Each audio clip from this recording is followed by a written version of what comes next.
Hello. For my research project, I was looking at the use of the Bible by revolutionaries during the American Revolutionary War.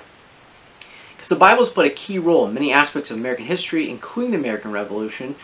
And ever since the founding of the United States, after the American Revolution, people have referred to the United States as a Christian nation.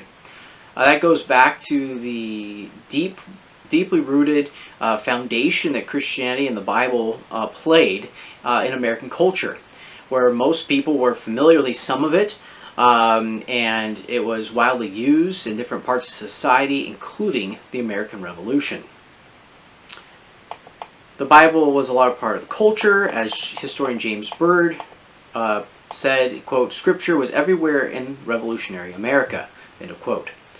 It had a special place in the heart of the American culture, and so when they were coming up against adversaries, when they're having to try to unite and fight against what many considered unjust and tyrannical laws and rules from King George III and Parliament, they looked to the Bible to support their cause, to help support their reasoning.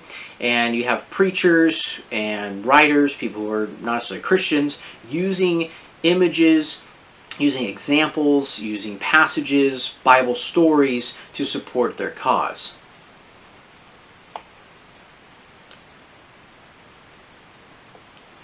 And this goes back to the American Revolution, beyond that even to the Glorious Revolution of 1688. We also see it used during the 7 Years' War with the French, and throughout American history. One source even says we can trace it even to today. We see it still used, even in the War on Terror.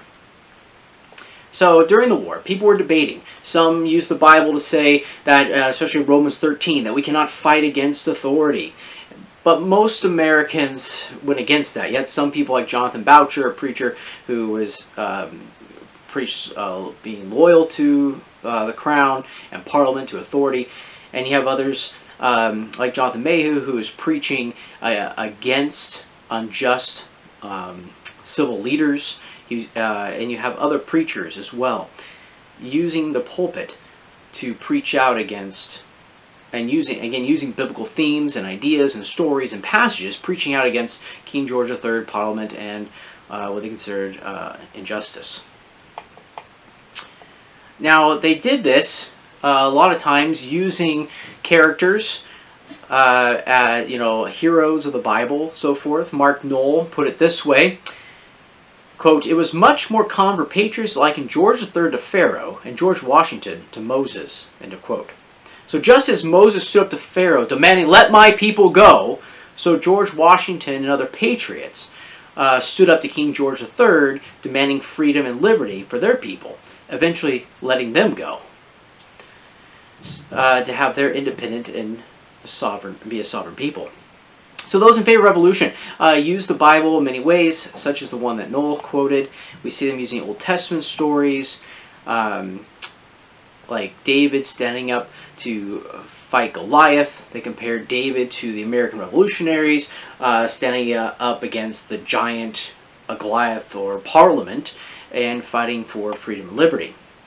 We see an idea called Christian republicanism found during this time, where we have the army and the land full of Christian believers coming together, like a guy named William Burke, who fought as a soldier, coming and bringing their ideas of republic and Christianity and blending them together. The idea of Christian republicanism blends ideals of republic with the teaching and principles of Christianity. It was taking the classics from the Enlightenment and ancient Rome and putting together with the Bible and biblical Christianity, both being considered the foundation of Western civilization.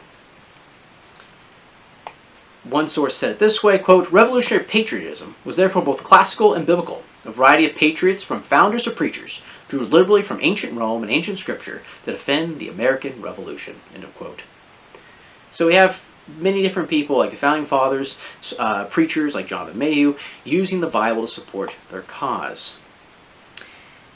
We have another preacher, Samuel Sherwood, uses his support of the Revelation from his pulpit. He focused mostly on Revelation. He compared the American patriots as being on the side of Christ against the Antichrist, which the king and parliament would be on the side of the Antichrist.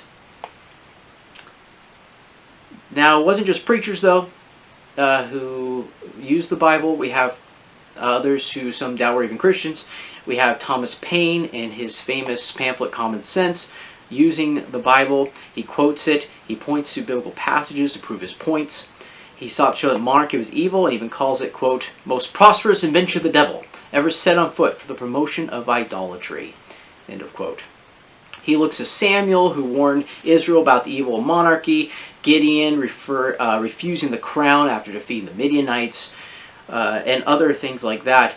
Paine uses to support his ideas and his cause of American liberty.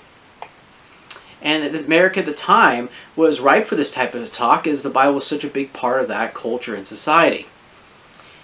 One scholar put it this way, quote, like almost everyone at the time, Paine knew that most colonists took the Bible seriously in pondering questions about war, politics, and patriotism, end of quote. So the Bible is an important role in American history.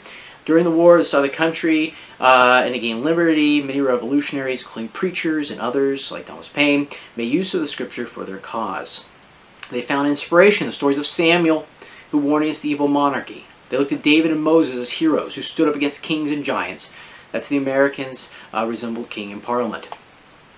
The people fighting the revolution, had a great respect for the Bible and found in it messages to justify their fight for freedom. Revolutionaries used the Bible in many ways in the American Revolution. Thank you.